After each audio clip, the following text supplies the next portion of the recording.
dumela kaofela, dumela ho. Dumela kaofela. Dumela kaofela, dumela ho. Dumela kaofela. Morokeni vakwetu, morokeni. Morokeni vakwetu.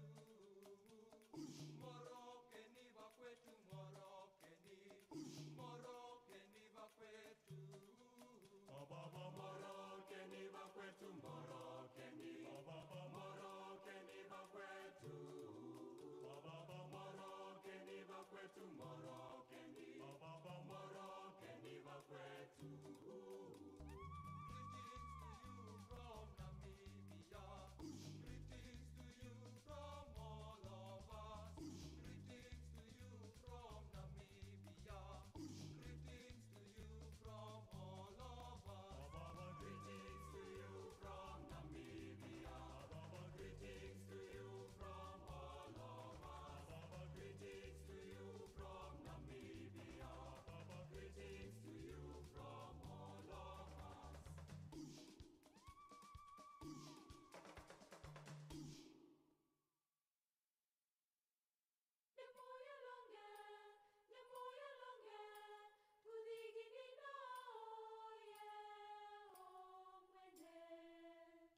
Ladies and gentlemen, we are just waiting for the arrival of His Excellency's counterpart. Once he arrives, then we will be starting with the official part of the program immediately. You may be seated for the next 2 minutes.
ladies and gentlemen, can we please rise?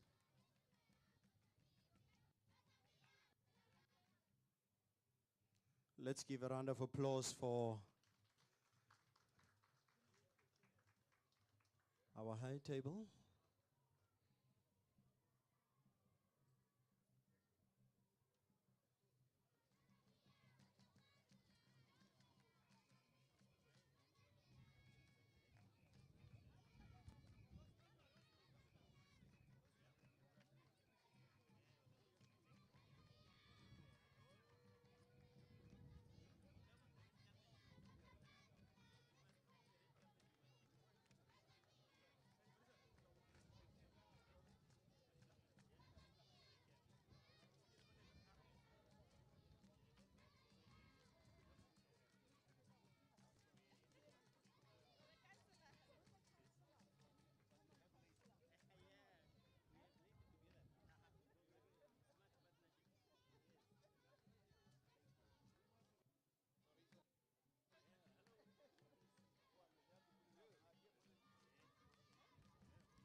Thank you very much, ladies and gentlemen. Can we all rise for the singing of the Zambian, AU, and Namibian national anthems? And we will be guided into that by the Namibian Defence Force Military Band.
Thank you very much, ladies and gentlemen. We may all be seated.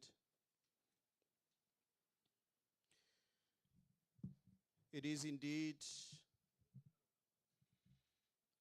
my distinct honor and pleasure, ladies and gentlemen, to welcome you this afternoon in the mighty Irongo region, in the beautiful town of Swakopmund.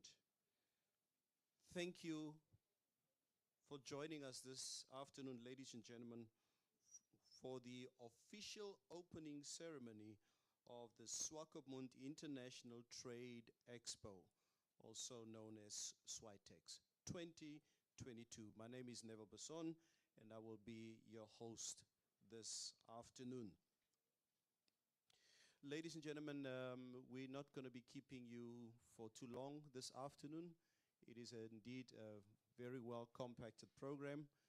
Thank you once again for joining us this afternoon. We would like to start our program this afternoon, ladies and gentlemen, with opening prayer, and we will be led by Pastor Eugene Beekes of the Rhenish Church here in Swakopmund. Let's welcome him on stage.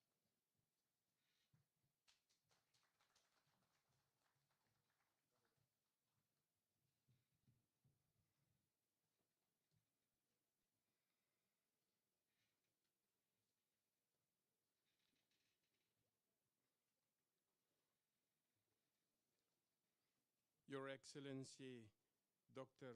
Hage, President of the Republic of Namibia, Your Excellency, Mr. Hakainde, Hichilema, President of the Republic of Zambia, Honorable Cabinet Ministers and Members of Parliament, members of the Diplomatic Corps, regional governors, mayors, Board of Directors of the NCCI, business executives and entrepreneurs from around the country and also from Zambia, brothers and sisters. Christianity has been very much at the heart of religion in both Namibia and Zambia since the European colonial explorations came into the interior of Africa in the mid-19th century. It wasn't an easy road for the gospel, but Christianity today is still embraced by the majority of people in Southern Africa. Your Excellency, President Hichilema, we have heard of your bold commitment to ensure that Zambia's stance as a Christian nation will be upheld to the honor and the glory of the Almighty God. The body of Christ is one, and therefore, with the Zambian church, we as the Namibian church will continue to pray for you, for guidance and protection on your life, just as much as we pray for our President Hage Geingob. Beloved, all of us are involved in business to some extent, either directly or indirectly. Without trade, buying and selling of goods and products, no household will make it. In Genesis, the first book of the Bible, Genesis chapter 34, verse 10, we learn, "You shall dwell with us, and the land will be forever, will be before you. Live and trade in it, and get possessions in it." When we as countries and neighbors open our doors for trade, we need to remember the biblical standards for economic activity, including trade of goods and services, is justice and taking the side of the poor, fair payment, transparent relationships, no exploitation, and the respect for human life, ensuring the care of widows, children, and strangers. Today, as we strengthen these relations, we need to remember that trade is only but an instrument of sustainable, participatory, and just communities. Shall we pray? Almighty God, Father of our Lord Jesus Christ, we give you thanks for the gift of this day. And we thank you for the continent of Africa. And we thank you for all the resources that you've given us. Thank you that we in Africa can feed the rest of the world. And we thank you for the opportunity that we as neighboring countries could explore possibilities of working together to better the lives of our people. And therefore we pray that today you will bless our presidents, bless our country, and bless all those who participate in whatever trade agreement. But as the Bible teaches us, that we should always remember to ensure the care for those who are dear to you. Bless this event, we pray in Jesus' name. Amen.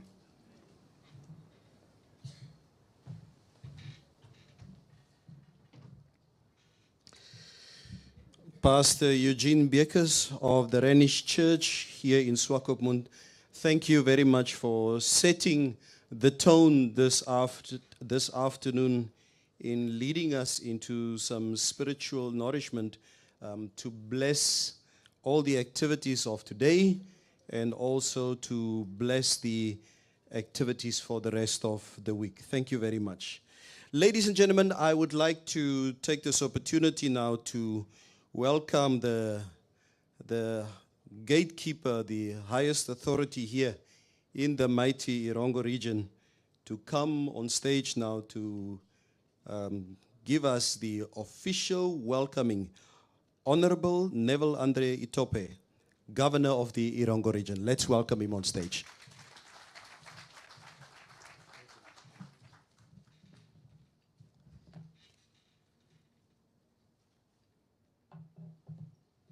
Thank you very much, Director of Ceremonies. Director of Ceremonies, Mr. Neville, I nearly said Neville Andre, but it's Neville Basson. His Excellency, Dr. Hage Geingob, President of the Republic of Namibia. His Excellency, Mr. Hakainde Hichilema, President of the Republic of Zambia. Honorable ministers present here today. Her Worship, Councillor Dina Namubes, Mayor of Swakopmund. Mr. Bisi Wirap, the NCCI President. I should emphasize President with a small p because there are bigger p's today. Mr. Chabuka Kawesha, who's also the counterpart of Mr. Bisi Wirap, Director of Zambian Chambers of Commerce. Ms. Charity Muya, CEO of NCCI, business delegations from Zambia and Namibia, esteemed exhibitors, members of the media, ladies and gentlemen, a very good afternoon to you all. It is my great honor and pleasure to welcome His Excellency Dr. Hage Geingob, President of the Republic of Namibia, to Irongo region and to acknowledge the presence of His Excellency Mr. Hakainde Hichilema, President of the Republic of Zambia, and his delegation. We are delighted to host you in Irongo region and the beautiful tourism city of Swakopmund at the 7th Swakopmund International Tourism Expo, in short, SWAITEX. As always, Swakopmund is such a gracious host, known not only for its iconic tourism or tourist attractions, but also for its homegrown hospitality, home to a rich of melting pot of cultures. This town in Africa warmly welcomes all participants of the 7th SWAITEX. What started off as an event organized by the Swakopmund branch in 2012 in front of the Swakopmund municipality with only 40 exhibitors is today one of the major events in the expo calendar. The main aim of this platform is to afford both local and international entrepreneurs an opportunity to showcase their products and use the expo as a conduit for future marketing prospects. I'm therefore paying homage to my predecessor, late Cleophas Mochavikwa, may his soul rest in peace, for his encouragement and support to ensure that this expo grows. I would also equally like to express my appreciation to the founders of this expo, and especially the then NCCI Swakopmund branch, who are Mr. Heli Kloebeb, Mr. Andre Bleike, Councillor Hafini Heinrich, Mr. Paul Njambula, and supported by the Waffelsbaai branch, Mr. Tony Rowe, Mr. John Sava, and Mr. Johnny Dwesep, to realize this dream. Today, in its 7th year, under the theme in our code, today towards a shared economic vision, our shared destiny, end quote. This expo continues to provide a platform for local entrepreneurs to connect with other businesses or business both locally and internationally, to network, grow their business, improve product offerings, establish a marketing and capacitate SMEs. What makes it even more significant today is that its emphasis on the creation or creating partnership with the Zambian business people.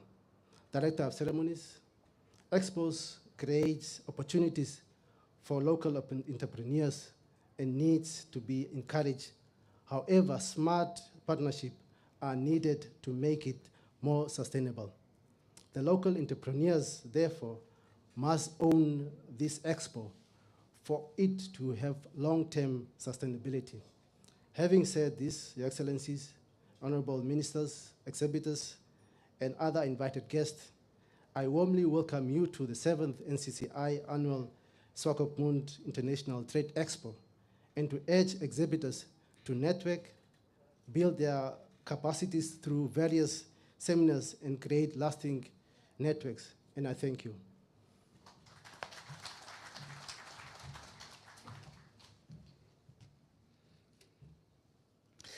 Governor of the mighty Rongo region, Honorable Neville Andre Itope, thank you very much once again for those welcoming remarks this morning. Ladies and gentlemen, our next speaker is the president of the NCCI. Let's welcome Mr. Bisi Uirap on stage.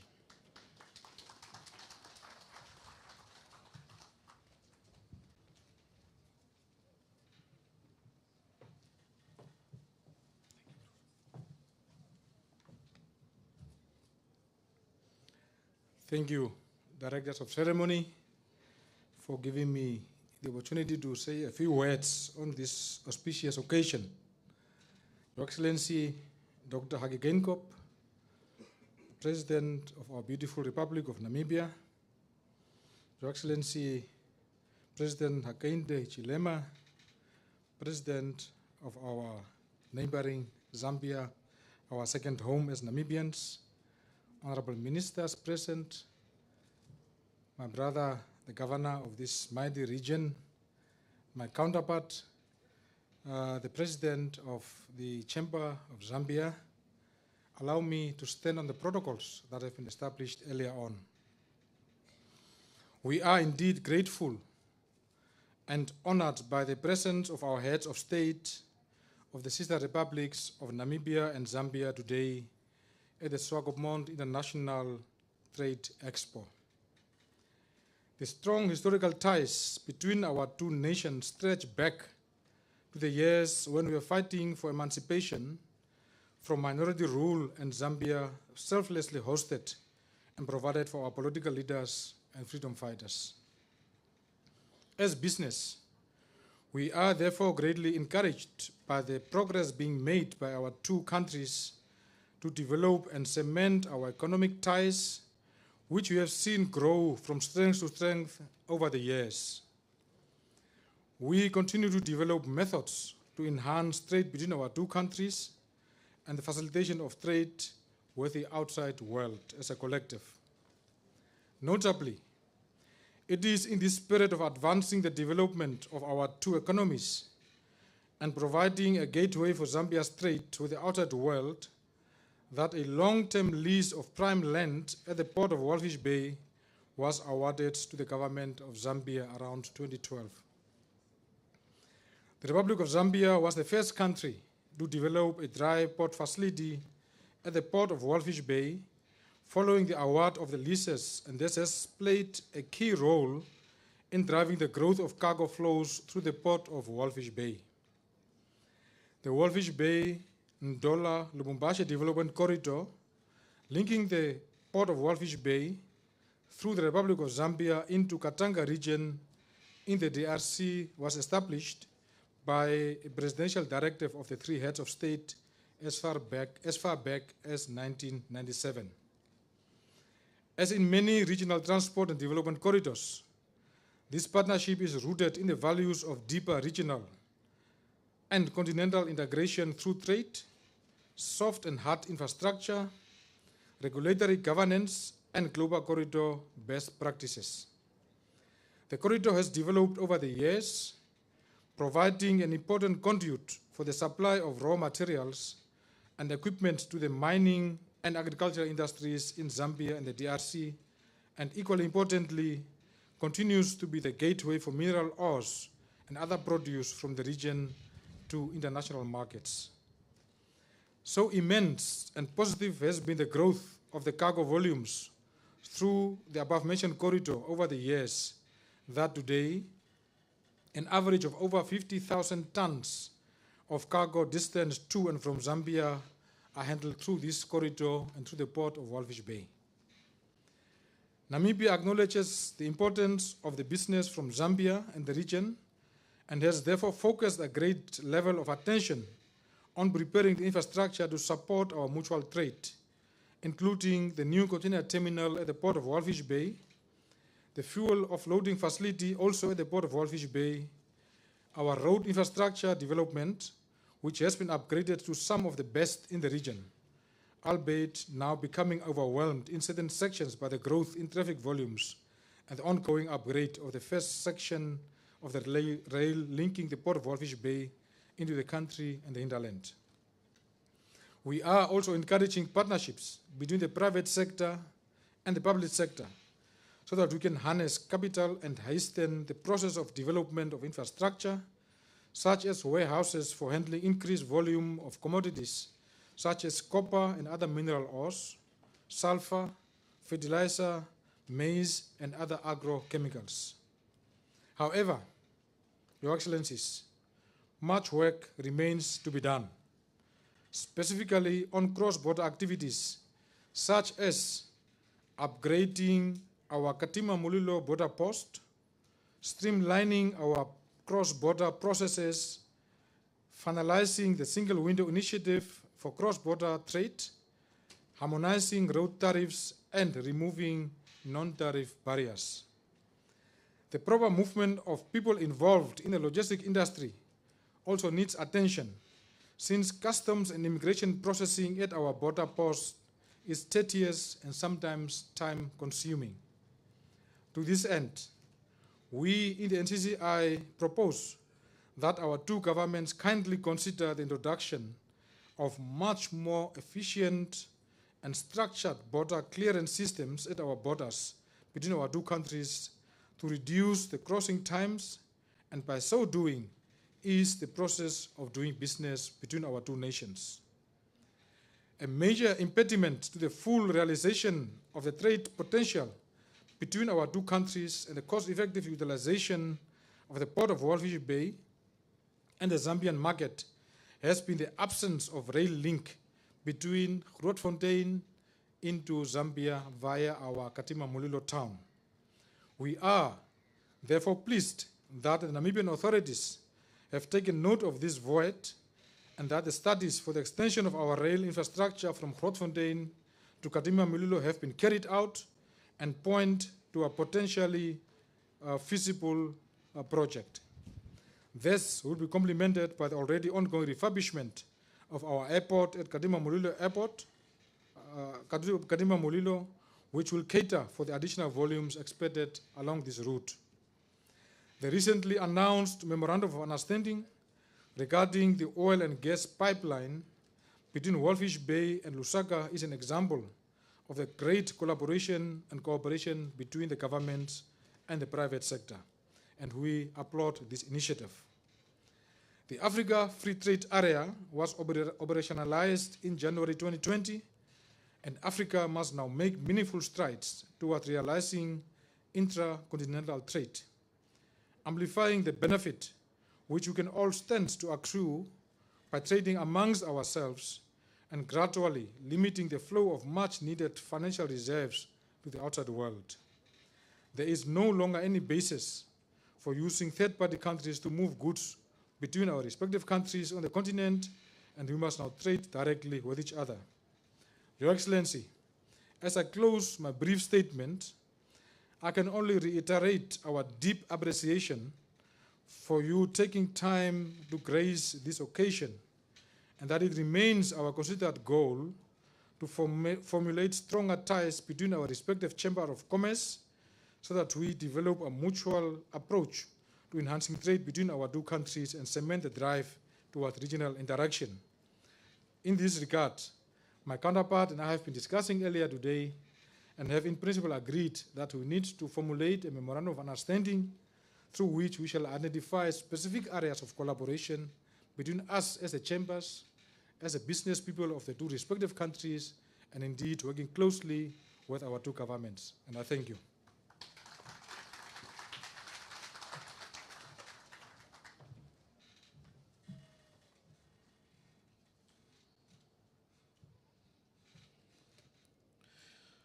Mr.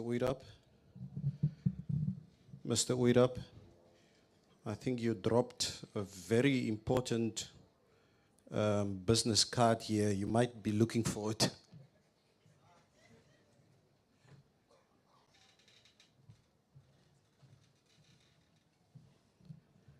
Let's give Mr. Uirap another round of applause, ladies and gentlemen.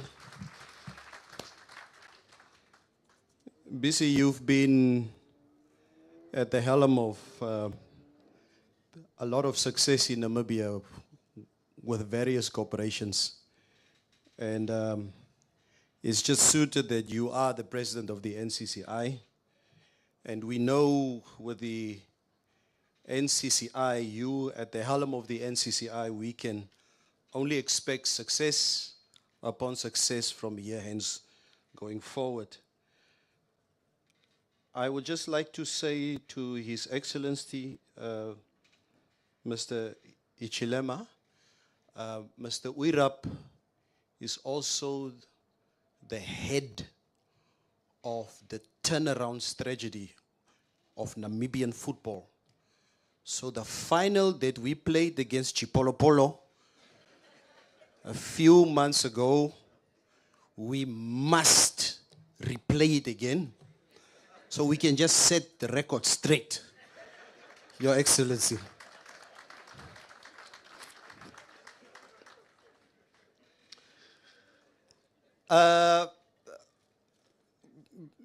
Back to my president.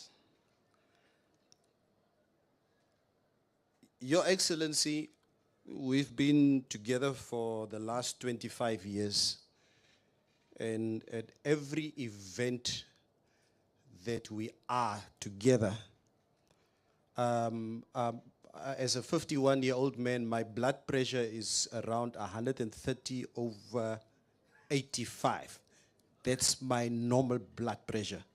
But every time I see you, Your Excellency, my blood pressure goes another level because I keep on, oh, don't say the wrong thing. Don't say the wrong, calm down, say the right things. It's the president, it's the president. So, Your Excellency, I'm really struggling to behave this morning.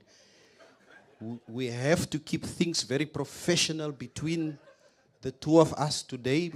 There are important guests here today, please. Ladies and gentlemen, for a statement by our president, His Excellency Dr. Hage Gottfried Geingob, the President of the Republic of Namibia. Let's welcome him on stage, ladies and gentlemen.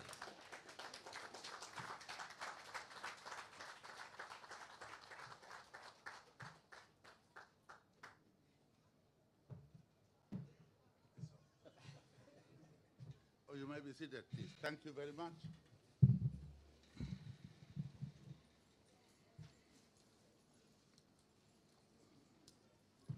Director of these proceedings, Neville Basson. I was just whispering to my brother that Neville is a comedian. So we have to be careful in what you are saying. Some were jokes he was trying to make, so there is no way I can give him high blood pressure. For what? Unless he is doing something wrong. Our special guest, His Excellency Hakainde Hichilema, President of the Republic of Zambia, that I regard as my second home. We'll discuss that later on, I will inform you. Honorable ministers and members of parliament, Honorable Neville Basson, Neville Andre Itepe, they are all Nevilles, Governor of the Erongo region, BC Wirap, President with a small p of the Namibia Chamber of Commerce and Industry. You will see later on, we are not worried about peace anymore, two of us, so you'll see. Senior government officials, members of diplomatic corps, Your Worship, Chancellor Dina Namu Pes. What is that? Namu Pes. What is the click? There's no click. Namu Pes. Mayor of Swakopmund, invited guests, members of the media, ladies and gentlemen, I'm honored to join you and partake in this impressive show and exhibition today. At the outset, let me extend a warm welcome to my brother, our keynote speaker, His Excellency Hakainde Hichilema, President of the Republic of Zambia. I had to just call him because he thinks he's very young. I used to live in Zambia, he knows of me. But it's very unusual that one can just call a head of state, another country, and just say, we have something in Swakopmund, can you just come and join us? It's Zambia and Namibia. Even me, I came to know about it late. But I invited him on a short notice. And here he is. So welcome to Namibia. As I said, Zambia is second home for me. Namibia is now also, because first time you are here at the coast. And we'll make it so attractive that you'll come back again to holiday here at the coast.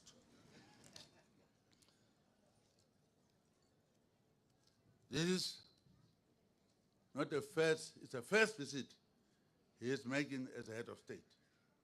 But it's an outstanding invitation that we are discussing, two of us, through our diplomatic channels for official state visit.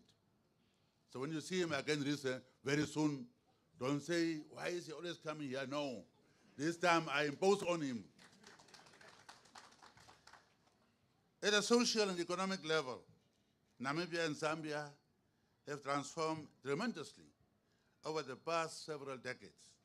The Namibia and Zambia of today and the Namibia and Zambia of we used to know during the dark days of liberation struggle in the 60s are miles apart. It is not only Namibia and Zambia that have transformed, but all over the African continent, the winds of economic and social progression continue to blow, bringing with them the hope and promise of prosperity and a better life for all. Indeed, Africa is a continent that is rising and marching towards the ultimate realization of the potential of its more than 1.2 billion people. Simultaneously, we are witnessing the emergence of a new Africa. The new Africa is spearheaded by what I refer to as a third wave of African leaders. The first wave of African leaders, as you know, were those extraordinary personalities, founding fathers of our freedom. Kwame Nkrumah, Sekou Touré, name them. President Kaunda, President Kenyatta. I jumped over to our part to say also President Mugabe, President Nyoma, and President Mandela. Those were people who were telling us, get up and fight for your freedom. You are oppressed. And therefore, they were the first wave of African leaders, the founding fathers, extraordinary personalities to stood up that time to say, get up and fight for your freedom. We honor them. Those were extraordinary personalities. Then we had also a second wave of African leaders. They were caught up in the confusion of a Cold War, followed therefore by one-party states and military coups. It doesn't mean that all one-party states were not good. Zambia and Tanzania made progress under one-party states. So I'm just locating the stages of African leadership. Then we come to the third wave of African leaders. Third wave is represented by people like him, those who believe in democratic transition, those who believe in term limits, those who are dealing with not individual, but dealing with processes, systems, and institutions. When you do that, a person can come and go. Because when I'm trying to sell now our green hydrogen and so on, people are a little bit worried. When you go, are we still going to have a similar approach and welcomed as you are welcoming us? So when you deal with individual, you have to worry about that. With a big person as a leader, and once he goes, you say, oh, things are gone. And you have the processes, systems, and institutions. They will be there. They will be there, and anybody can be a president. It's not it doesn't depend on one person, not the size of a person or size, and also how we respect that person in African customs. Big person, big man, big woman now these days. These days we have to be careful. Thus, Zambia and Namibia have now entered in the third wave of African leadership, a democratic dispensation characterized by establishing and cementing sound governance architecture. Yes, it is true that of recent we have witnessed some reversals. When I'm saying that Africa is now there for constitutional governance architecture, I am now being told, yes, but there are coups occurring in West Africa. It is true, we condemn them. There are coups, but when the coups occur in those countries, unlike in the past where the West will guide us and condemn, it will be Africans who will condemn them. It will be SADC and AU will kick them out until they correct the situation. So I'm talking about, I'm not contradicting myself when I'm saying we're talking about new Africa, where we go with constitutional governance, where we go with term limits. I was told by one of my very good friends, he was just overthrown. But before that, he used to question me, Hage, why do you like term limits? And after I've been explaining, the president was elected direct by people, needs a term limit. Maybe new ways people are elected now through parliaments, but they are being recalled by the parties, just like that. So I say, if a president is elected, like I'm elected, direct by the people, where I go and talk about my party and then I'm elected and I'm only appearing at the parliament once to deliver a State of the Nation address, then 10 years will be long. And when we were drafting a constitution, I was scared of my president, Nyoma. I was a chairperson. And the opposition are talking about they don't want African leaders to stay forever in the office. There must be 10 years. And I joined the drafting committee. I went to talk to him. I beat around the bush. I didn't know how he's going to accept it. So I said, yeah, this, you see, those days, these people, you know, how we were calling each other at that time. Okay? They want to have 10 years, term limits, 10 years. He said, no, it's all right, I will be old. I nearly collapsed. So I went back and called the meeting again in order and said, yes, we can have two 5-year terms for president. And I will tell you, yes, that's the way to do. 2 5-year terms. Now my term is about to end. I'm still here for 2.5, don't worry. I'm not going tomorrow. You must still bear with me. Okay. It is under this atmosphere of a new Africa that Swakopmund is hosting SWAITEX 2022. I therefore commend the Namibia Chamber of Commerce and Industry for having done a sterling job in organizing this year's Trade Expo.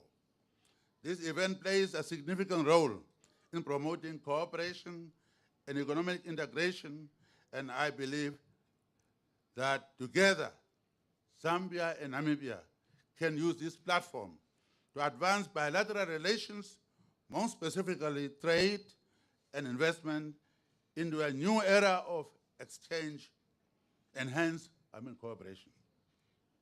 As Africa is marching towards prosperity based on inclusive growth and sustainable development as encapsulated in Agenda 2063, we should be cognizant of the fact that we can only achieve the Africa we want through rapid economic development.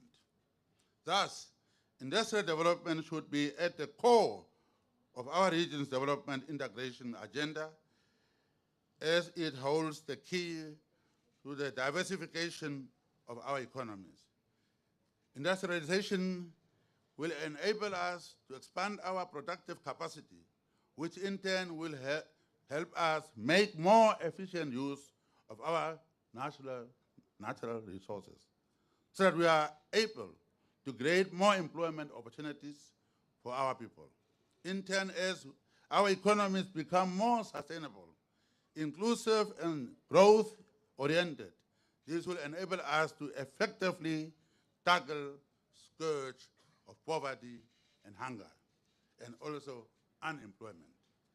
To this extent, on the international front, Namibia has been engaged in presenting and promoting investment in specific sectors with the aim to addressing unemployment through sustainable economic growth.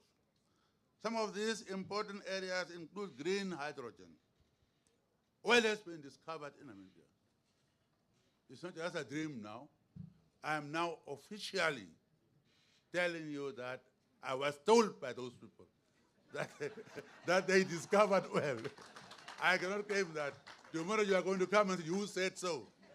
So I was told by them that they discovered oil. And therefore, talk about green hydrogen and oil. Some say it's a contradiction. No, it's a contradiction. It's a long-term planning. We have to leave something for the children of tomorrow, not just us. That's why we are going out. Have to leave something and plan ahead. So oil is going to maybe come in 7 years' time. Maybe last only for 10 years.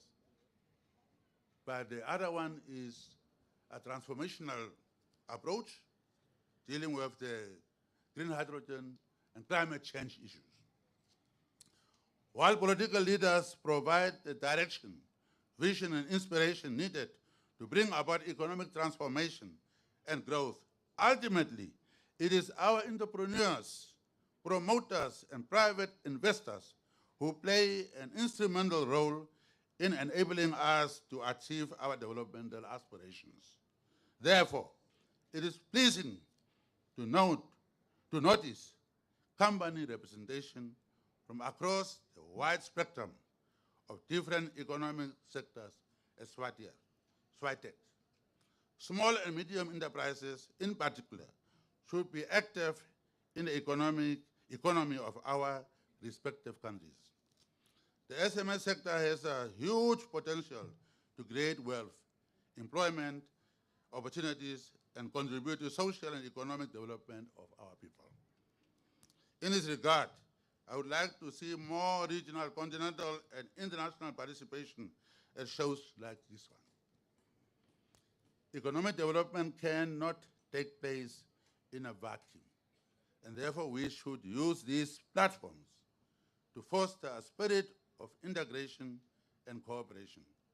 Through deeper integration and usage of infrastructure, such as the Zambian dry port in Namibia, Nambo terminals, as well as the Trans-Caprivi Highway, inclusive of the Kazungula Bridge, and one-stop border posts, cross-border and international imports and exports will flourish in our region and bring prosperity to our people.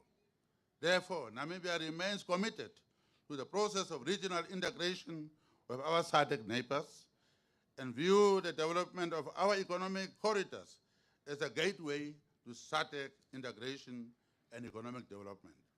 We in Namibia are pleased that SWAITEX 2022 is providing the backdrop for yet another chapter in Namibia-Zambia story. It is a story of people united through kingship and a desire for freedom and self-determination. Together, our people achieved victory against colonial oppression. Together, we have stood firm, consolidating our bilateral relations, and together, we can achieve the ultimate goal of economic emancipation and open the doors towards shared prosperity for all of our people.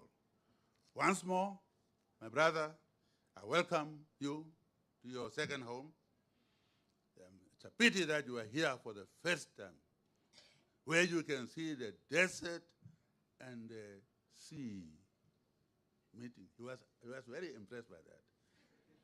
So we put him up there so that he can drive and see the dunes this side, sand, lot of sand this side, and lot of water this side. Thank you very much.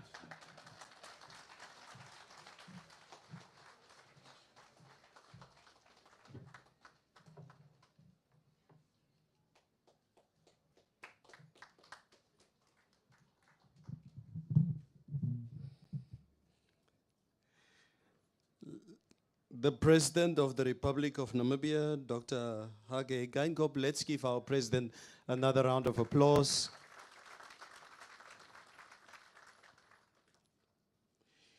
It is my distinct honor and pleasure now, ladies and gentlemen, to welcome on stage our keynote speaker this afternoon, His Excellency Hakainde Hichilema, President of the Republic of Zambia.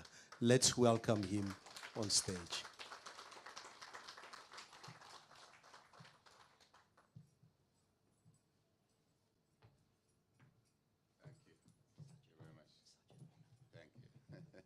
Please take your seats.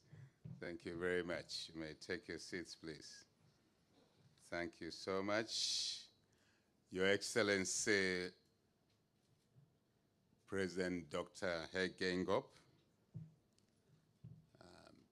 Here you refer to him in an incomplete manner as President of the Republic of Namibia. You must always complete it and say as patron of Zambia.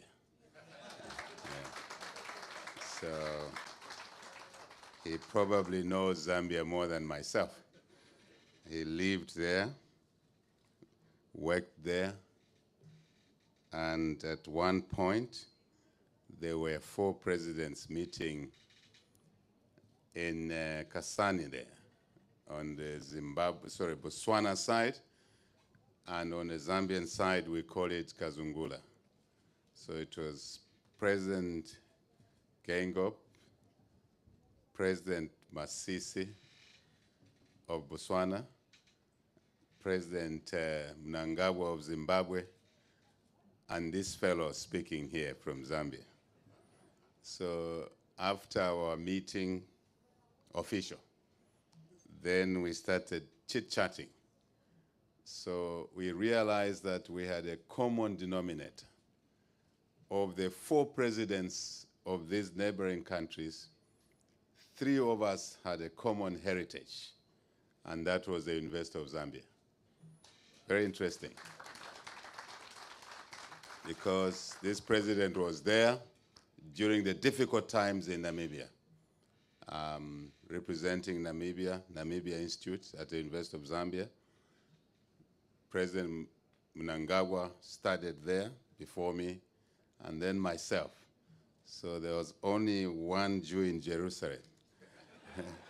So, and we will fix that. We agreed, the 4 of us, we agreed we would do something to fix President Masisi. So we can have common heritage. So you can see how connected we are as a people. So President, thank you very much for your speech, your words. Let me recognize the ministers that are here from Namibia, from Zambia, and also the governor of this beautiful region of Namibia. Very dramatic contradiction. As the president said, you have the sand and straight into the sea. Straight.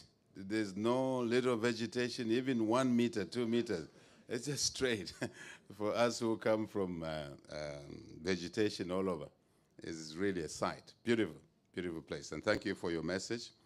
Also, Mr. Urap, President of the Chamber of Commerce, thank you for your wonderful words and for putting this up. I know our leader is here, business leader, Chamber of Commerce from Zambia. Where is he? There is our brother there. Thank you very much for being here. And also senior government officials from Namibia, from Zambia. We recognize you. If I may simply say the business communities of Namibia and Zambia. Very, very happy to have you here and for bringing us together. And the exhibitors at this business forum, so to say. Mr. President, I think you started it all together with those that spoke before us. And just to express our delight, when your invitation came, we had no hesitation to accept the invitation to come over here. And I'm sure now you understand why we were quick to say we will come. Because it's the importance of business, the importance of the economy, but also the location of the venue. So I couldn't even bring my wife here to listen to my speech. She's already busy somewhere, enjoying herself. Such is life. So thank you so much for inviting us here, Mr. President, Dr. President, and also the regional governor and the Chamber of Commerce. We're really delighted to be part of this event today. And we want to indicate that Swakopmund, I'm not sure how you pronounce it, Swakopmund. I try and learn every time I'm somewhere. And what you have been putting together here for years is fundamental. It's fantastic. It's important. It is of vital necessity to the welfare of the people that put us in public offices, trade, investment. So we want to, at this early stage, applaud you for that. And really, the fact that you've been able to invite our colleagues from Zambia, with whom, since we took office, we're working very hard to work as a team, Mr. President, because I come from the business sector myself all the years. This is the first time I'm working for the public in this manner. I've worked for myself from the age of 27. So, yeah. And I was observing a very serious disease over the years, coming from business, pushing government to do things, and very frustrated with delays.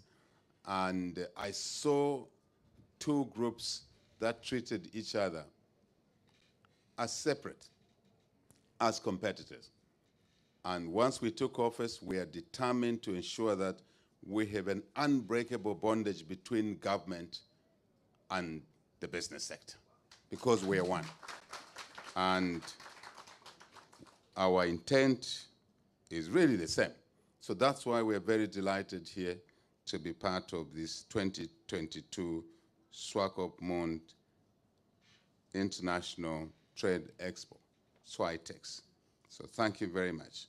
And we know, we understand that you're here to provide a platform for innovation exhibitions, trade seminars, contacts, networking, business-to-business sessions, and I am sure you have a deal room somewhere here where transactions will be concluded before the end of the expo, because ultimately it is those decisions, it's the transactions that will make a difference. So thank you very much for your initiative and consistency, given the time when you started running this.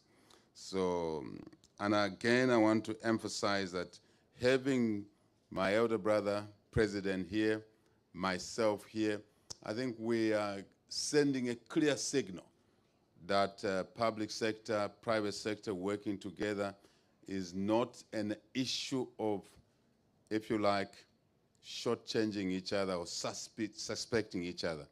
This is what we would like it to be going forward. And if we're not doing it well, you will help us to do it well. I think because it's important. And it should be what is normal, not what is rare. So thank you again to the President and to the organizers.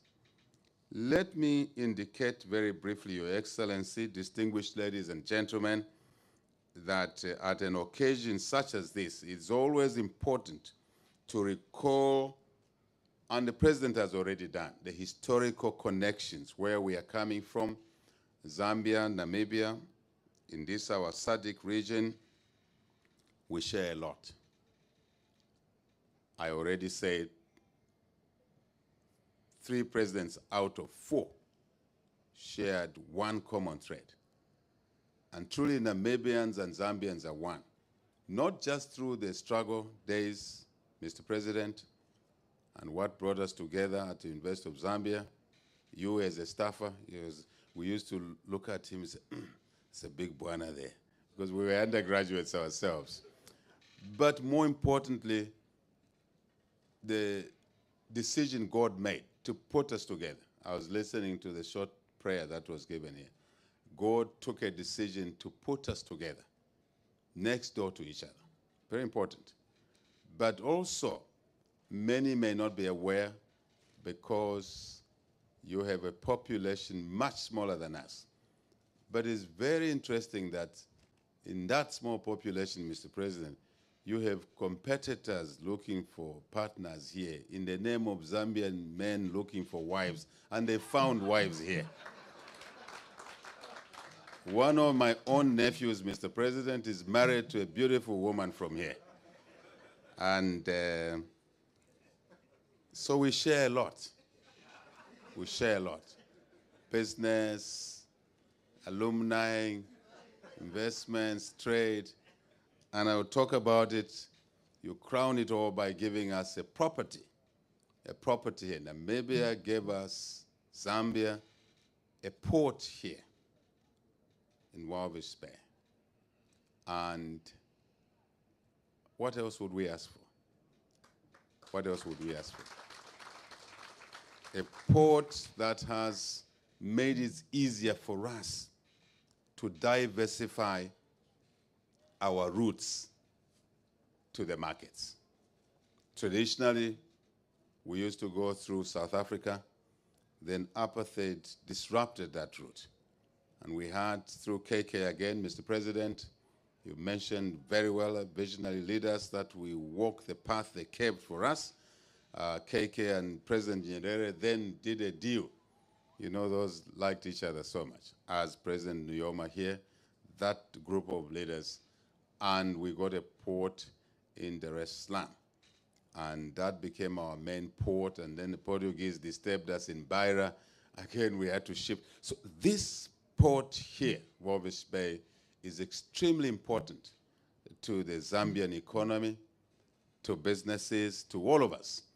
And we are so grateful to the government of Namibia, to the people of Namibia.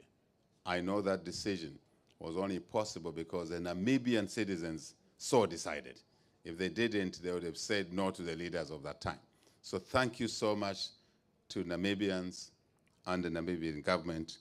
And now let us utilize that port together. Namibian businesses, government, Zambian businesses, government, let's optimize its utilization. And so we can better the lives of Zambians, the lives of Namibians. And again, Mr. President, we have to break this barrier, and I like your expression of that, the third generation of African leaders. I agree with you. We need to break this barrier where people in government believe that business people are bad people. That cannot be right. That cannot be right. Because we in government say we want to create jobs, isn't it? Now, how are we going to create jobs without business? And sometimes labor thinks, President was briefing me of one or two things. I won't say it much when we were still at a beautiful house there. Sometimes labor unions believe that they can exist without investors. They can exist without government. Even when governments are generally in our countries are probably the largest single employer. But there's times that unions think that governments are a nuisance, investors, businesses are a nuisance, and they can exist without investors, and they can look after labor. And I said, which labor? Working where? Nothing. So, Mr. President and delegates, this is the importance of a platform like this. Bringing government, bringing labor, bringing investors, all of us sharing a common thread and emphasizing the point that we are one. We may sit in different corners, but actually we're sitting on the same table. And sometimes we create a barrier in between, so conveniently we don't see the person sitting across the table. But yet, when you look carefully, you realize that that table would be incomplete without that person across the table. So, Mr. President, I'm emphasizing a point that this generation of leaders, democracy, we believe in, rule of law, we believe in, constitutionalism, we believe in, human rights, we believe in, but we also believe in enterprise. We believe in investment. We believe in partnerships. And my small message to Namibian investors, business people, Zambian investors, business people, there are times that you need to do JVs with the government because government is better placed to make things happen for the greater good of the immediate employees, the greater good of the populations. Why is it important to do things that have broader stakeholder acceptance? It's because if we don't do business that way, and we leave out a category of stakeholders, such as citizens, in the streets, unemployed, we're actually creating a threat on our own business. And so the best insurance policy, in my view, is to embrace different components, different facets of communities, so that our own investments are safe. The president said one thing here, and I want to put my hand up. As being part of the third generation of African leaders, that term limits is very important.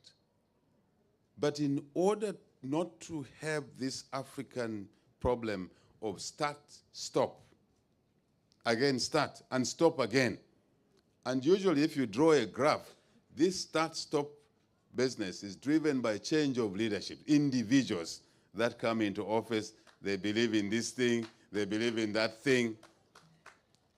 We must, in agreeing with him, institutionalize, legislate positive legislation, Don't take me in the direction of negative legislation. Positive legislation. Of course, legislation driven by policies, vision policies, regulations, all of that. So when we institutionalize our partnerships, in this case, government to government, Namibia, Zambia, and others in our region, common interest is the welfare of the people. Common infrastructure, as the president said, Katima Mulilo Bridge, Katima Mulilo Sesheke, we call it, our border, common border. I was listening to him, single window. One of you talked about the single window. Total agreed, so that we don't delay movement of goods at that Katima Mulilo Sesheke. So we can view the goods that are being carried in a truck, even when it's still 20 kilometers before the border. Scanning it, isn't it? Technology, shared technology, but the border infrastructure. Common rules around there, Mr. President. We're ready for that. But where we are failing, lead us and drag us on as governments. And you'll find palatable governments, supportive governments. Mr. President, I chose to focus on these issues rather than certain other issues, because that's practical. And if the truck can move quickly through there, and the issue of the rail line, I think there was a mention of the rail line. Again, that's far from your end. It's our duty now, Minister of Commerce. Your colleague is not here for infrastructure, but you represent your colleagues, to begin to share this vision of what's happening in Namibia, on the Namibian border side, what we should be doing on the Zambian border side, because there's no point Namibia does certain things and we slow Namibia's initiatives when they enter our border. We will be the negative factor. So sharing at that early level, and maybe common infrastructure development. Common infrastructure development. I think at some point we were at the EU Africa Summit, and they were talking of EU Africa Infrastructure Fund. And I think this is where the two governments, ministries, business people quickly meet and say, how do we package these common infrastructure projects? Kazungula, where we met, Kasani, is one fantastic project. But it took so many years talking about talking and when to talk next.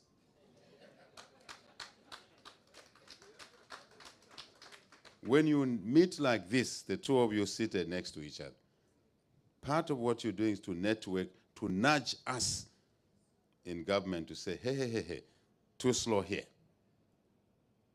Let's go. And you find us amenable as a third generation. Generation not just by age, generation by the way we see things, given the operating environment. I think that's the issue really here.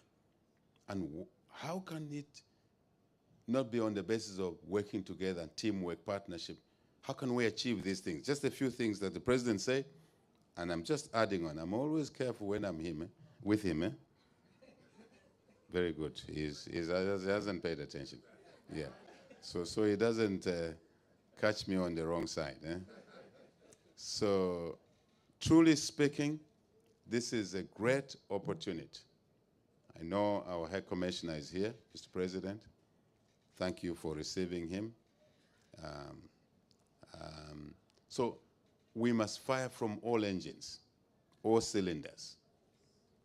The High Commissioners, the other one is here. Where is he? Namibia. There you are. The two of you should be talking about issues that we are meeting for here. The two of you should be talking about how you can quickly help us unlock these issues. Sitting with the business community colleagues. Not sitting with us only, presidents. We may have other issues of priority. But you nudge us to get the work done to open up trade, investment. That will lead to jobs. If there's a union colleague here, that will lead to new members signing up into your union. We actually need you, the union, so that we can sit together and talk about issues that may be reducing productivity. How can we improve productivity? I guess you will see, you try and go this direction. If you really look at what you're discussing or you're doing properly, you'll find yourself back to a table of a team, but sitting in different corners, but for one agenda. Mr. President, I say to colleagues that some of whom I went to school with in Europe, after UNZA, of course, University of Zambia. And some of my friends about this culture that I'm an investor, I'm not a politician. I'm an investor, I'm a businessman. I said, do you do business in heaven or do you do business on earth? And which part of the earth you do business in? You can't say I'm this.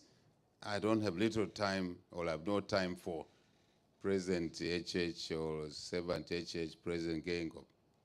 You have to have time because it's an operating environment which can slow you down or, if you like, accelerate, ameliorate some of the negatives that you face. So we are in it together, Mr. President.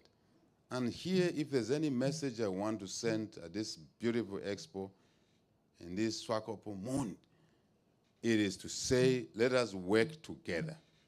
President Geingob is seated here. He's got many other things to do. As I told you when he invited me, I said, I'm coming. Sir, I'm coming, Mr. President, I'm coming. I thought it's my time to say things I say to colleagues back home, because he's now gotten used to this record, and I'll continue playing it. We make it work in Namibia, it will help Zambia. We make things work in Zambia, it will support Namibia. And eventually Namibian people, Zambian people will be better off, either by a job, quality job, given our youthful population, very youthful population in our countries. We were chatting with the president again, and Zambia probably is worse, given the quantums of numbers. We have to create jobs. If it's not a job, before a job, we have to send a child to school. And we're chatting again. I love our conversation. That why do we think that getting a BSc, a BA is the definition of education? A doctorate in aeronautics, even when the aeronautic industry in our country is not there. But we ignore artisan skills.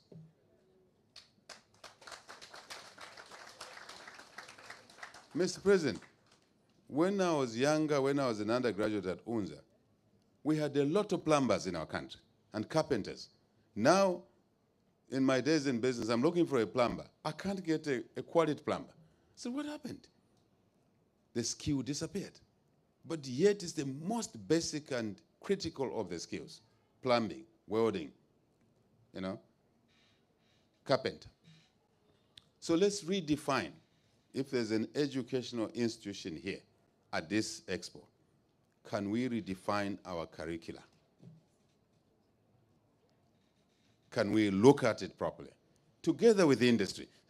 Going forward, Mr. President, I agree with you, as the third generation of leaders, we don't want educational institutions designing curricula on their own without the business sitting with them. Doesn't make sense. Because we have to have curricula that meets the needs, not just of scientists, but also of the basic life skills. Then will be useful. But ultimately, back to my colleagues that we met in our days in school in Europe, that investing in Namibia and Zambia and SADC and Africa, it's a must that you must find local partners. It is a must. It's good for you. it is good for you. I'm not just saying Europe, I'm saying China, America, Japan. The best insurance policy you can have is to have local partners. Why?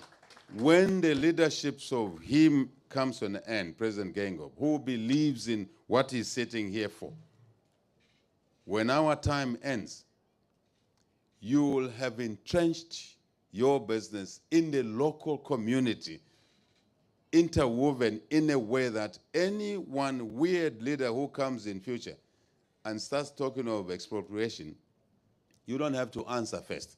Who will answer? It's your local partner. He has to go. That leader, he or she has first to break down the very citizens that assumed public office before you engage with him. I think you see the sense I'm talking about. Let us work together to develop our businesses. Without business, without trade, without investment, it's practically impossible to deliver any better life for anyone in our countries. Not even water, clean water. I was asking the president again, what is that pipe? I'm a bit inquisitive myself. What's that pipe? He said, no, we're extracting water. I said, where is this water going? He says, oh, to feed people. But this is seawater. It's salt water. He says, yeah, we do other things to remove the salt. To remove the salt. You know what I mean. So, even to keep that pipeline safe, let's assume it was a private investment and the pipeline owned by water by a private investor. To protect that pipe from being pricked, now you have oil and gas. We came to sign an agreement with yourselves. We have to protect that pipeline. The communities through which that pipeline will pass can prick it. I think it's happening in Nigeria a lot. Prick it. So we need their support. So you can see, I can go on and on. That's not my intention. Mr. President and the colleagues here, we're very delighted to be here once more. And I was whispering to the Minister of Commerce here that please get hold of the green hydrogen team. Again, we chatted with the President. Get hold of the green hydrogen team. Let's start talking. Last week, Mr. President, we had a team. Our Minister of Energy was here. Minister of Foreign Affairs was here. And all we are doing is to entrench this relationship. Why do we have to buy oil from the Middle East? We're just your neighbors here. I'm sure my nephew, when he was looking for a wife, maybe he was even crossing the river, illegally there. But to put a liter of fuel in a car, imagine it's coming from not this ocean here, from the Arabian Sea. What is it that have separated us all along? So as you find oil and gas, I said to my cabinet, let's go there and be on the ground floor and talk to our colleagues so that we don't have to rely on oil and gas from such a far away place. Let's trade with each other, like the president said, without going through a third country. Let's trade with each other. Mr. President, we're exploring for oil and gas. But we never utilize Angolan oil. And I was in Angola 2 months ago. We don't want to miss that opportunity with you. So you have a partner in us, you have a friend in us, and we are here to work with business. Local business, regional business, international business. Mr. President, we also want to announce here to the Namibian business community, talk to your fellow Zambian business community, because we are moving on the electrical vehicle revolution. In this region, in the region that you are chairman for defense, first politics, defense and security, SADC, amongst the SADC member countries, just one electrical vehicle industry metal out of copper, cobalt, manganese, nickel, lithium-based minerals. Within the SADC, we control some of these minerals. Over 70% of global resources are stored in our SADC region, minerals that are essential for electric vehicles. This is the time to organize ourselves properly. This is not for Zambia and Congo. This is for us, Namibia included. We organize ourselves properly, we will then be able to transform our economies in a revolutionary way. So I invite you two seated next to each other. Where is your counterpart, Minister? You should have been seated next to her so you can whisper. So on that note, Mr. President and colleagues, I simply want to say Swakopmund 2022 Expo, and Mr. President, thank you for your invitation, and to the business communities, our regional leader here. His wife was talking to my wife when they met again. Now, these ladies like to quickly create relationships. They said, actually, when you look at Namibian ladies and Zambian ladies, they look alike. So, governor, ministers, both Namibia and Zimbabwe, business community, investors, let's work. Let's get on with the job. So we're very delighted to be here. And I want to end by simply saying the theme cannot be any better towards a shared economic vision and destiny. I think the President touched on it very well. I've scratched on it. And thank you so much. We wish you well in this expo. We wish you success. We wish you to sign agreements or at least commence discussions. If you can't sign agreements, commence discussions that will lead to transactions, which will lead to investments, which will lead to jobs, which will lead to business opportunities, which for us in Zambia will lead, Mr. President, to a desk for a child who is sitting on the floor, because we have introduced free education in our country from grade 1 to grade 12 to keep children, girl children, longer in school so that they don't have to find themselves in those crises. And we're progressing to college. The artisan skills I talked about, we put localized scholarship schemes in the constituencies for them to decide which kid deserves what. Because we in Lusaka were gluttonous for many years, greed, and that drove our country. So we want to take resources to people. But those resources come from business. That's the point. So thank you very much. Wish you well. Mr. President, again, just to say to the Zambian community, tomorrow we'll be visiting and Your Excellency, our High Commissioner, visiting our port, the gift from the good people of Namibia, just for me to familiarize myself and the team we're with, again, to see how best we can improve that port to support our own needs and the needs of other countries. Remember, Mr. President, you said it yourself, from here into Zambia and then into Congo. The active provinces of Congo, Katanga, Lualaba are dependent a lot on this route that we too have to maintain and make efficient. I thank you for your kind attention.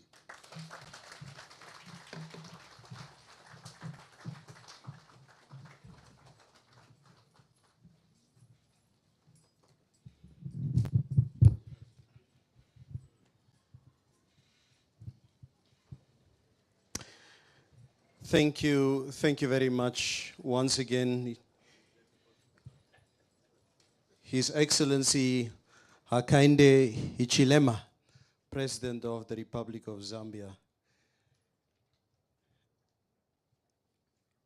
I believe the time when, Your Excellency, when you were elected into office, as Africans, and as you rightfully do say, when it comes to relationships, we need to strengthen our ties, our trading ties, our business relationships. But if there's one thing that precedes that, obviously, is I looked at your name and I immediately try to Namibianize it. Because since we are all Bantu people, you look for similarities in names. Now, Mr. President, I am part of, half of me is part of the second largest in Namibia, which is the Ovaherero tribe. Now, the Ovaherero people, we are distinctly well known for always looking for family.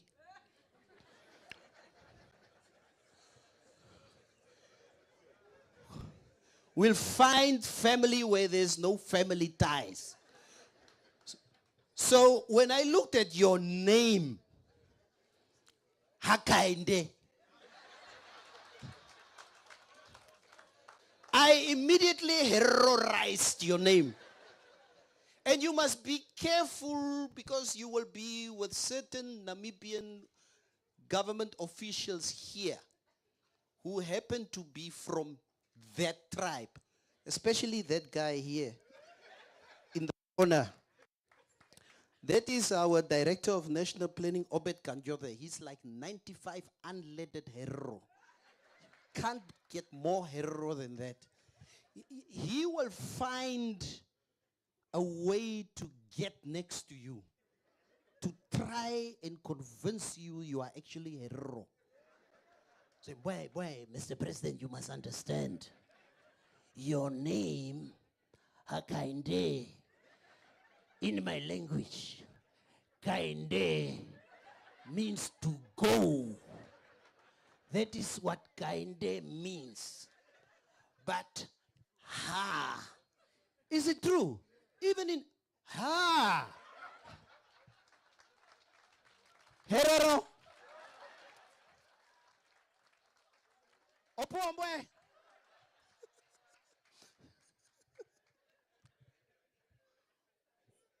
So we will explain the ha, because ha in our language is like in Namibia say ha, don't do it, ha. So it's no, don't go, stay here. So that is what he will explain, but it's very telling to see that you did in fact acknowledge that in your language it has more or less the same meaning.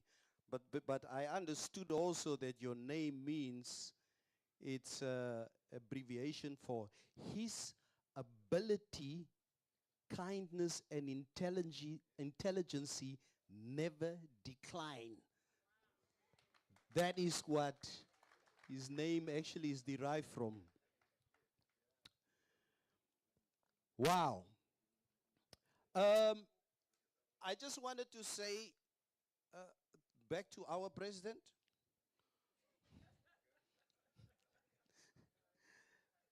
Comrade President, as Namibians, when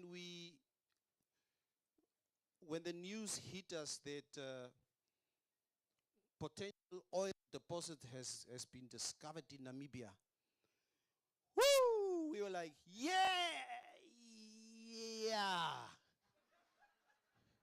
I immediately went back to 2003 when America attacked Iraq. And we all know what that war was all about. So we don't want, you remember George Bush went on national television in 2003 saying, fellow Americans, I want to tell Saddam Hussein and his two sons, Uday and Qusay, to leave Iraq within 48 hours. Now America is the only country that will tell you when they will attack you, what time, the hour, the day. So I can already see America, Joe Biden, I want to tell Hage Geingob and his wife Monica to leave Namibia within 48 hours. And they will always go on CNN, okay, thank you very much, Jeff. We're just going to discuss our attack strategy, how we going to attack Namibia. We're going to start out here in Windhoek. We're just going to wipe them out with our MiG-29s, with our jets. We'll just completely pulverize this area. Then we're going to go to Swakopmund. I believe there's a, and let's do the north first. There's a lot of Vambos there.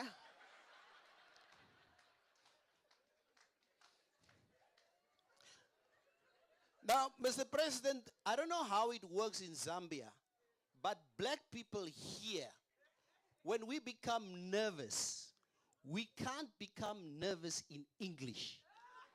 We become nervous in our own languages.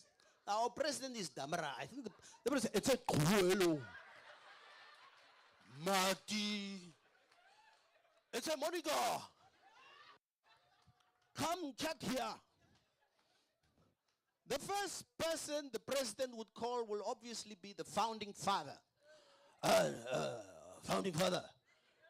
Neoma, there's problems here. These Americans, they want to attack. Now, there's only one thing Tatekuru will say. Tatekuru will tell Hage, Comrade Hage, tell those Americans, a people united shall never be defeated.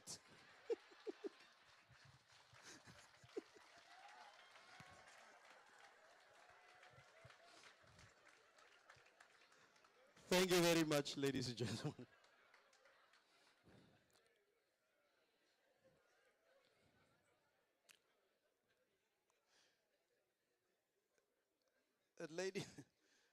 Ladies and gentlemen, as you do have the program there in front of you, we're changing the program a little bit for it to make sense in terms of the order of sequence. We're not going to be doing the cutting of the ribbon now. We're first going to Charity. Can I have the NCCI CEO, Ms. Charity Muya, to please come to the front for the presentation of awards and also simultaneously do the vote of thanks. Let's welcome on stage.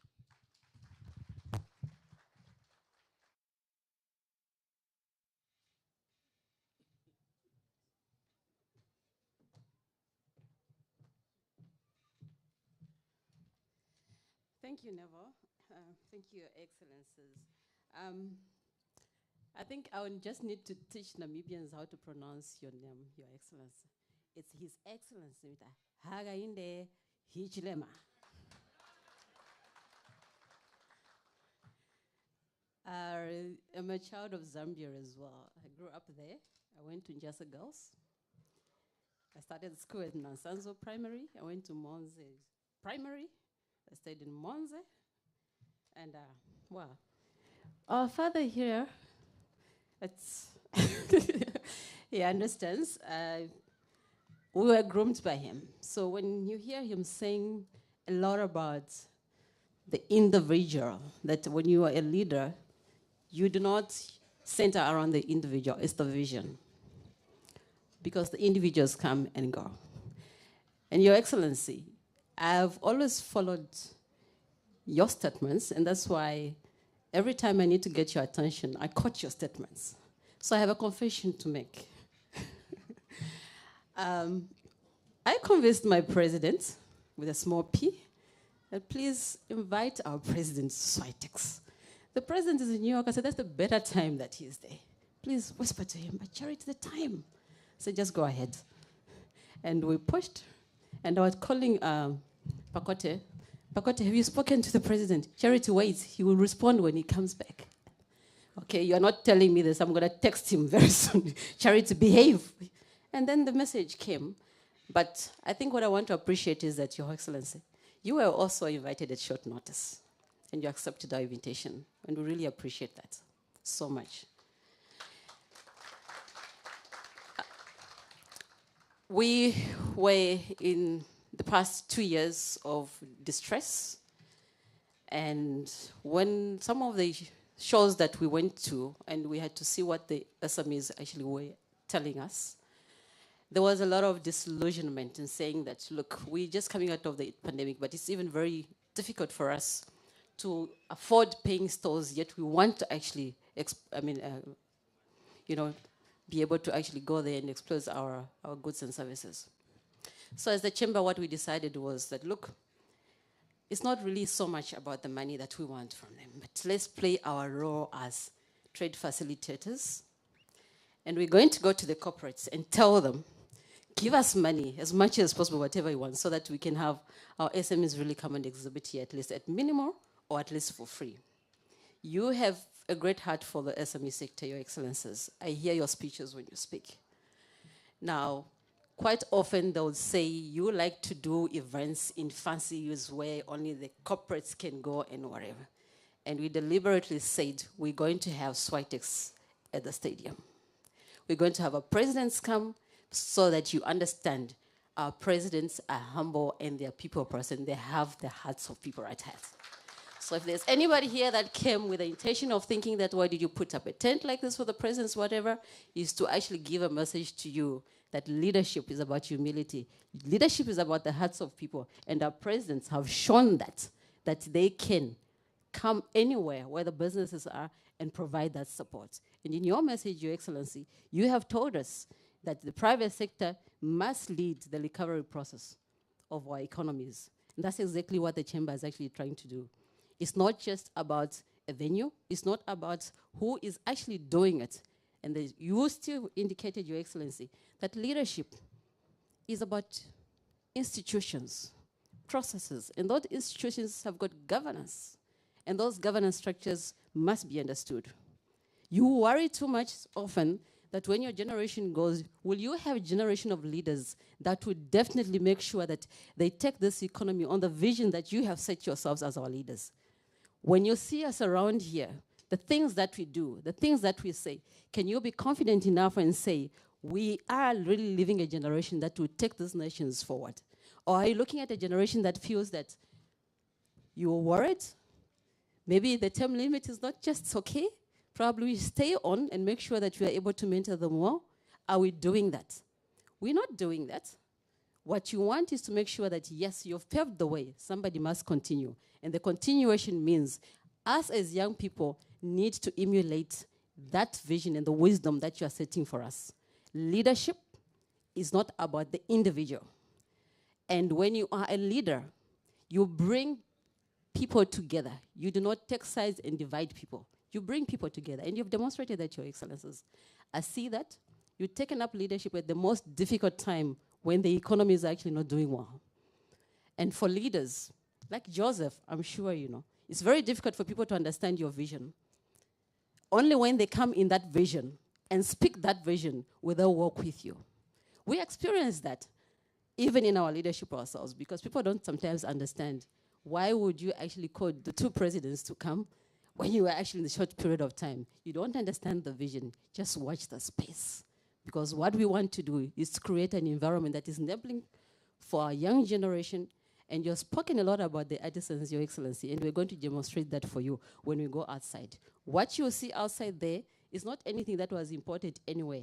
We used our own local artisan here to actually make sure that if you didn't have the chance to go to the jetty, we have brought the jetty here, and you have an experience of that.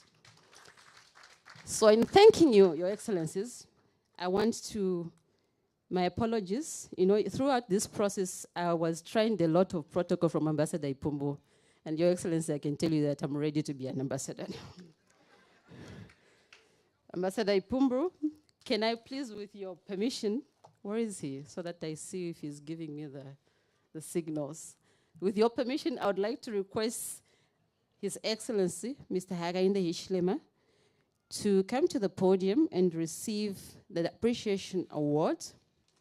And in here, I'll also invite the President of the Chamber, the two Presidents of the Chamber, to just come here and present this award to His Excellency in appreciation of you making time to actually be with us, Your Excellency. We appreciate you so much.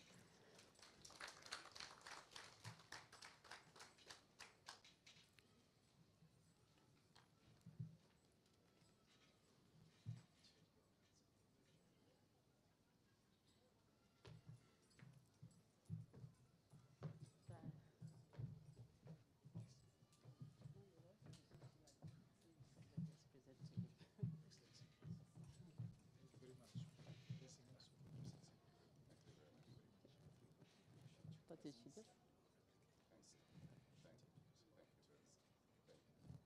We appreciate so much your presence in that lecture.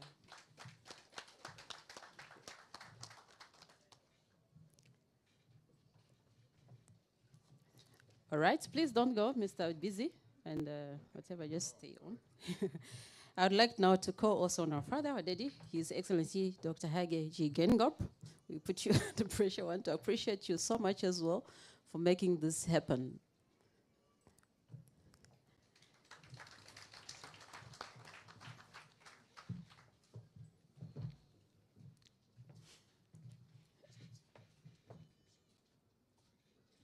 Thank you.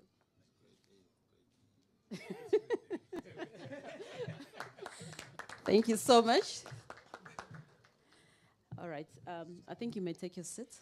In the interest of time, I'm just going to announce this. Please take your seats. Thank you very much. In the interest of time, I'm just going to operate. There's a lot that actually went behind putting all of this together. And importantly was really in cognizance of the fact that really businesses were bleeding, and we still reached out to them. They understood the importance of this in terms of supporting us. So there were those that came even at last minute. And I'm just going to probably call only one of them that I know is around here. Recon Africa. Recon Africa, representative from Recon Africa, if you can just come and get your award. Thank you so much for all your support.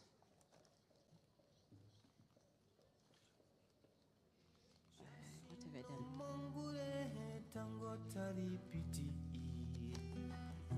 Okuza kuziro juka kuninginino kadiza kumbugantu juka kumbangarantu jokero shaire shaya uyunyuzihu itawufuru jokero. The others I'm just going to mention, I'll give you this awards a little later. I want to appreciate the Swakopmund municipality. Mr. Arch Benjamin, I know the CEO is here. I think you are a definition of true leadership. We know when we came to you, we understood the challenges that we went through, but you still stood and indicated and understood the importance of this event, and you gave us all your support throughout. The mayor as well.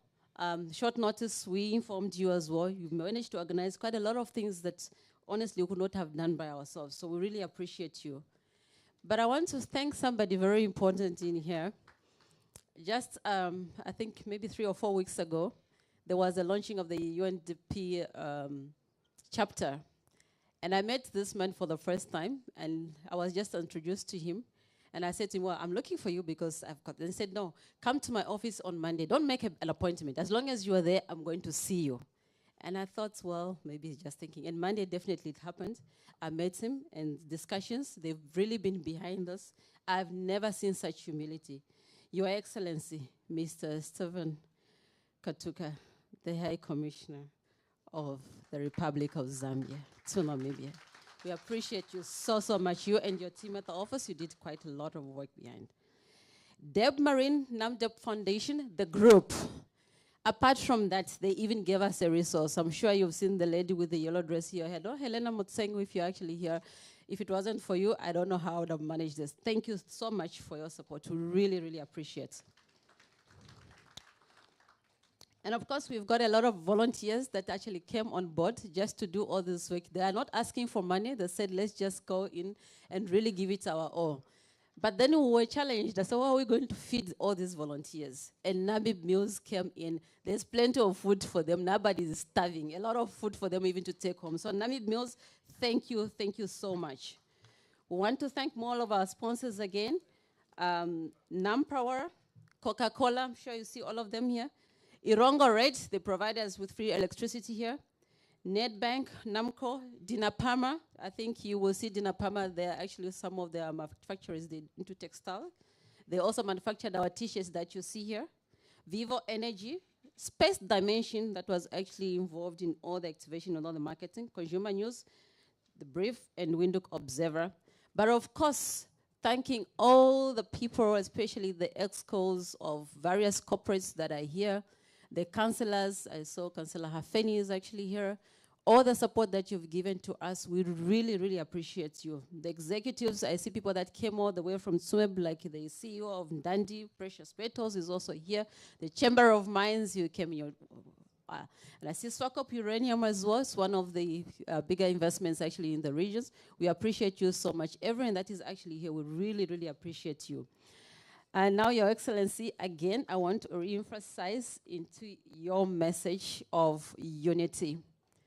Swakopmund International Trade Expo has a long history, that one day that history will be told, that the truth will actually be on the record. What we want to emphasize, it got the support of the leaders of the chamber who understood the vision beyond the individual, but the vision of the country, understanding that irrespective of who is at the realm of the organization, irrespective of their localities, they are Namibians and they are there to serve the nation. And we really want to appreciate our leaders, our directors that are here that have given all the support. We appreciate you so much. So thank you very much, Your Excellencies, again for actually being here with us. We really appreciate all the support. We have been discussing with our sister chambers what some of the issues that our businesses actually brought to us. Your Excellency, the same thing that happened to Botswana, we would like to make sure that we can just cross over there with our identity cards to Zambia. My mother is there, by the way. She's a Tonga from Pemba. So I can't be going to see my mother on a passport. So, Your Excellencies, we'll be pushing for that to make sure that we can just cross over with our IDs. So we have plenty of Zambians. So I think I'm beating my president on the honorary status because ndikamba chinyanja, ndilamba olajitonga, ndelanda echibemba, fyonse efyo. Thank you so much, every one of you. I appreciate you. May God bless us all.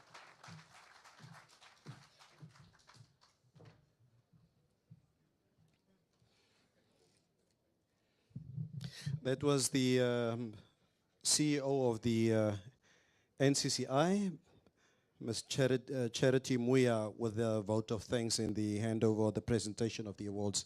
Ladies and gentlemen, we've come to the end of the formal part of our program here this morning or this afternoon. Once again, thank you so much, all invited guests, the community of Swakopmund who took some time out to be here this afternoon to come and witness this historic get-together of two powerhouses in Southern Africa between Namibia and Zambia.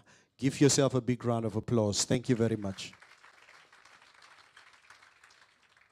Ladies and gentlemen, we will be proceeding to the outside now, where our two heads of states will be cutting the ribbon outside, which would obviously signify the official opening of the Swakopmund International Trade Expo. So as we will be following our heads of states outside, I just want to say once again, thank you.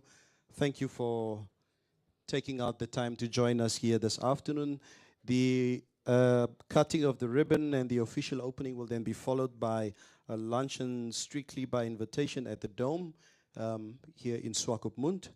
Yeah, obviously, as you can see the program there, there's a lot of activities that will then obviously be happening throughout the rest of the week. But for me, Neva Besson and the rest of the team, it's been a pleasure hosting you this afternoon. Have a good day.